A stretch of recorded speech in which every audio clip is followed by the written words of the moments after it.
はい、こんにちは。金子でございます。ということで、第何回目かのノーカットお魚さばき。深夜なので、ボリュームは控えめ。というわけで、今日はすごい魚入りました。こちらです。牛ザワラっていう魚。こちら、普通のサワラと比べて倍ぐらい太くないですか？この太さ。この体高、すごいですよね。で、この牛ザワラ。普通のサワラとは種類が違います。ちゃんと牛ザワラっていう名前のお魚です。すごく太ってるサワラだから僕が勝手に牛ザワラって呼んでるんじゃないですよ。で、この魚がね、本当に珍しいんですよ。マジで伝説級の魚です。日本ではそんなに上がらないらしくて、ほんと前から欲しい欲しいって言っててやっと入ったんですよ。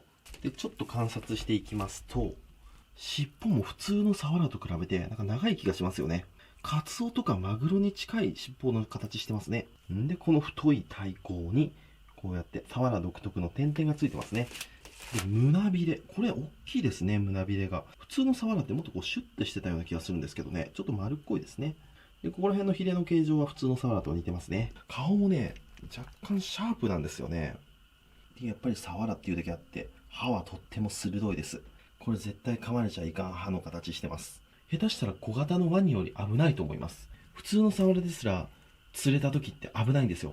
ほんと歯にちょっと指がかするだけで出血しちゃいますんでね。こんなに噛まれたらえらいことです。はい、というわけで今日はこちらの牛ザワラさばいて新鮮なお刺身で食べていきたいと思います。僕も初めて扱う魚ですのでワクワクしております。よし、ではさばいていきます。まずは頭を落としますね。カマの裏から包丁を入れます。この油があるのかないのかとっても気になりますね。でも見た感じね、そんなに油持ってねえな。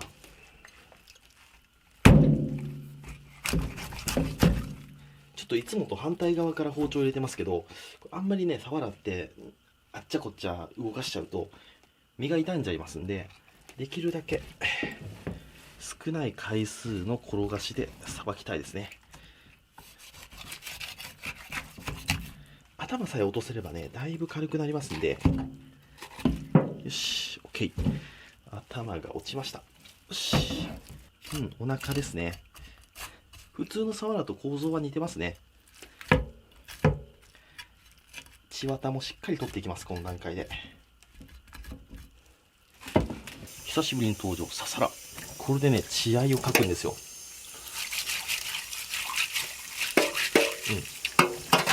ジャストフィットですね。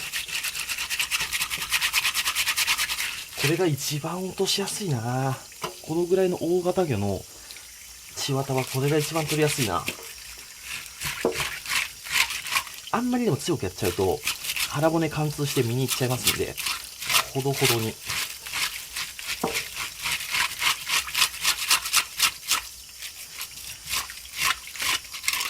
いしょ。さて、いよいよ下ろしていきます。まず下に1本入れるときにできるだけ包丁の前面を使って一発でピュッとガイドライン入れます。こうやってギコギコギコギコって引くと、ここがね、このラインがガタガタになっちゃって三枚おろしにした時に見栄えがあんまり良くないんで、一発でシュッといきましょう。で、一本ここにまっすぐのラインが入りましたら、魚体を手で押さえます。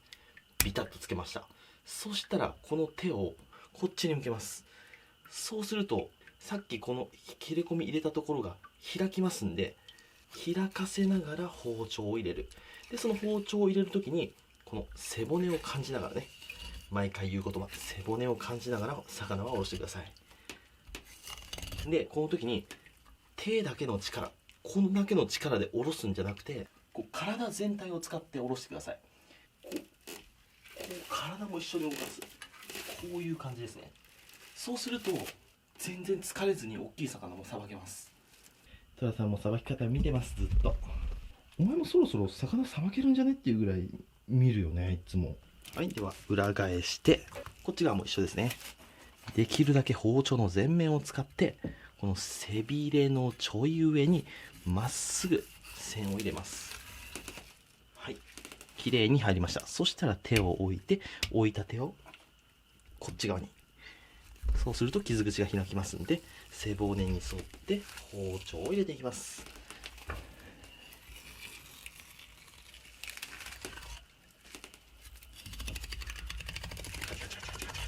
このカチカチカチカチカチカチが聞こえたら上手に包丁入ってるよってサインですね。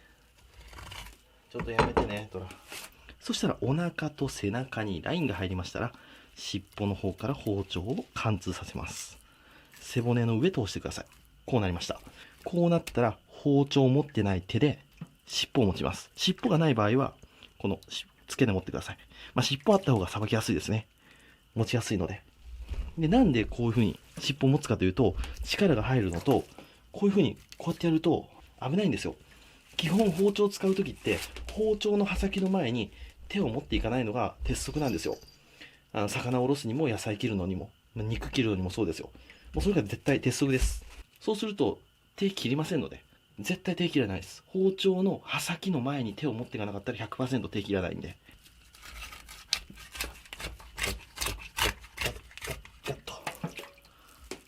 ちょっと失敗しちゃったな。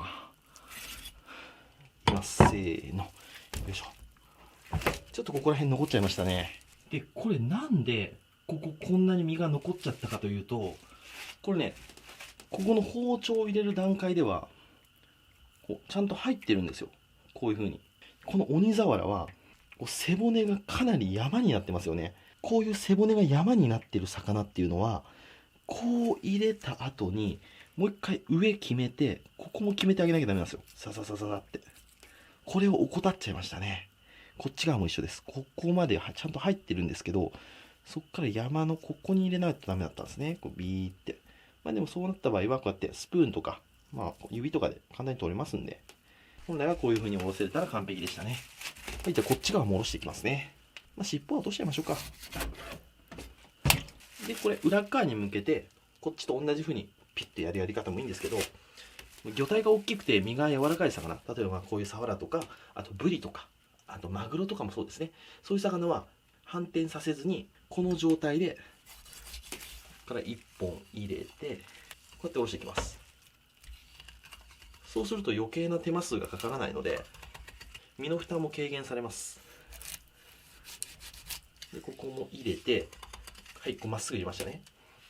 そしたらさっきの失敗を生かして、ここを入れたらさらに包丁の角度を下に向けて、山の方、ここも落とします。はい、そうすると、背骨の山頂なんですけど、綺麗に外れましたね。で、反対向けて、サワラって親切な魚で、これ、ちょうどね、いい持つところがあるんですよ。ここに親指を引っ掛けて、で、こうちょっと浮かせて、人差し指、中指、薬指を魚体に乗せます。で、こういう風で下ろします。さーっと1本入れて、そうすると、切れ込みが開きますんでね。そしたらまたそこから徐々に包丁を入れていきます。さっとね。で、この時に、これ包丁が透けて見えますんで、できるだけ背骨に沿って、で、イメージ的には包丁をただ通すんじゃなくて、包丁を浮かす。こういう風にやってください。でもここまで来ちゃえば、もうここ持っちゃってください。持って浮かして、こう、背骨に当てていって、で、最後に山側決めて、そうすれば、こうやって、外れていきますんでね。はい、こんな感じ。そしたらこっちはご近所さんにあげて、こちらを食べていきましょうか。さて、ちょっとトラがね、めちゃくちゃ欲しがってるんで、ちょこっとだけあげましょうか。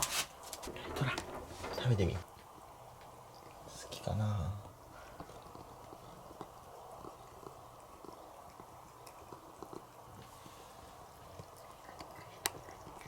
お、食べとるな。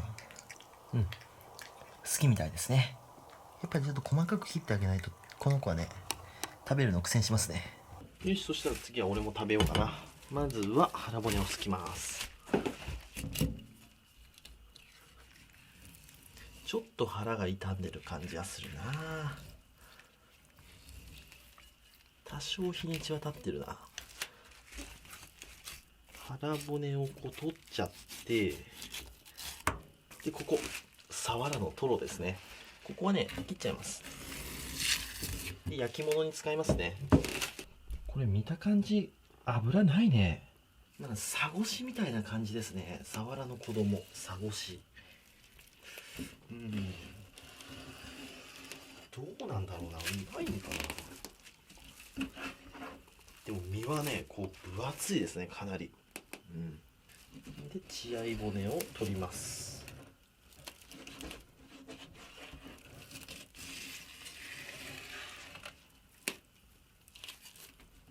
はい、では刺身切っていきます。今日はお腹の方刺身で食べていきますね。これお腹の真ん中のいいところ。やっぱさっぱりしてそうですね。ちょっとこうやってね、筋っこいので、あえて皮からちょっと浮かして筋を皮の上に残して皮引いていきます。こんな感じですね。切っていきます。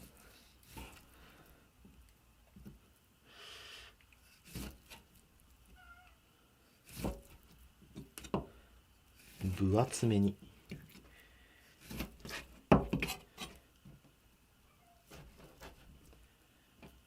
こんな感じでいただきましょうか。でいつものように醤油を豪快にかけて、これで食べていきます。いただきます。